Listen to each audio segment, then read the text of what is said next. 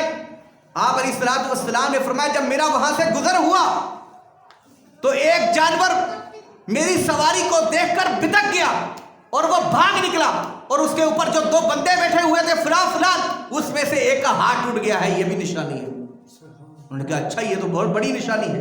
کہا کہ اچھا جو ایک قافلہ ہمارا پہلے گیا ہوا ہے جو واپس آنے والا تھا وہ کہاں پر ہے؟ آپ علیہ السلام نے فرمایا میں نے اس کو مقام تنعیم کے پاس دیکھا ہے, جہاں سے لوگ آج کل عمرہ کی نیت کرتے ہیں. وہ پہلے خانہ کعبہ سے باہر کا حصہ تھا. مقام تنعیم کے مقام پر دیکھا ہے, اور ان سب اونٹوں کے آگے سفید کلر کا اونٹ ہے. سفید کلر کا اونٹ ہے اور اس کے اوپر 2 بورے اون کے لدے ہوئے ہیں, اور وہ فلان طلوع جب سورج طلوع ہوگا وہ اسی ٹائم جو ہے مکہ میں پہنچ جائے گا. جب آپ علیہ السلام نے یہ فرمایا انہوں نے کہا یہ تو بہت بڑی نشانی ہے.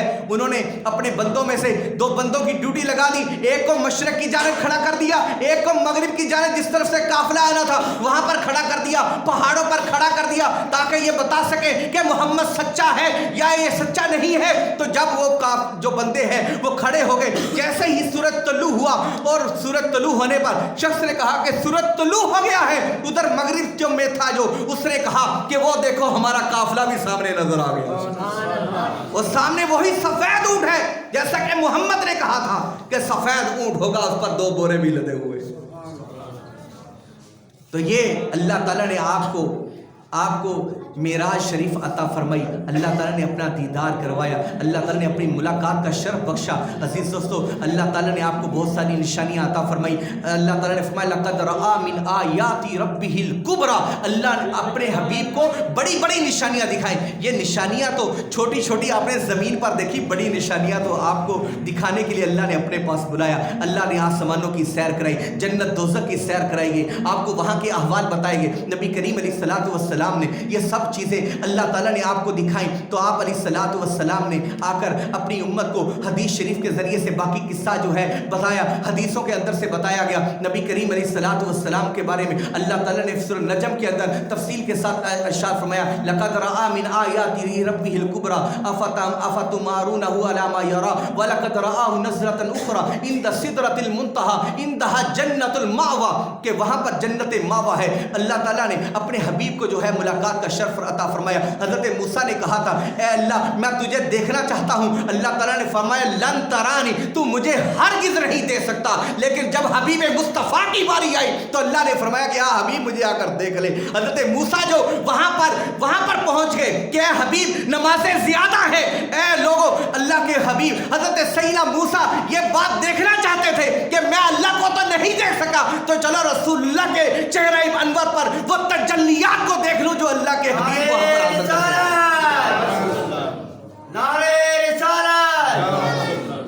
اللہ تعالیٰ نے اپنے حبیب علیہ السلام کو وہ تجلیات عطا فرمائی. اللہ تعالیٰ سے دعا ہے کہ ہمیں شب معراج کو سمجھنے کی اور اس پر عمل پیرا ہونے کی توفیق عطا فرمائے. حضرت عباس فرماتے ہیں کہ اللہ تعالیٰ نے اپنے حبیب کو اپنی آنکھوں سے دیکھا ہے, اور نبی کریم علیہ السلام کے مختلف صحابہ سے یہ ثابت ہے. یہاں تک کہ حضرت امام احمد بن حنبل سے جب یہ پوچھا جاتا کہ نبی نے اپنی آنکھوں سے اللہ تعالیٰ کو دیکھا ہے, تو حضرت امام احمد بن فرماتے رآہ, یہاں تک کہ آپ کا سانس ٹوٹ جاتا. اس قدر فرماتے ہاں دیکھا ہے, اس قدر فرماتے. نبی کریم علیہ السلام نے اللہ تعالیٰ کو 2 بار دیکھا. ایک دفعہ اللہ تعالیٰ نے آپ کو عرش پر بلایا, اور دوسری بار نبی کریم علیہ السلام نے حال خواب کے اندر اللہ تعالیٰ کا دیدار کیا. اللہ تعالیٰ سے دعا ہے ہم سب کو نبی کریم علیہ السلام سے سچی اور پکی محبت عطا فرمائے. وما علینا الا البلاغ.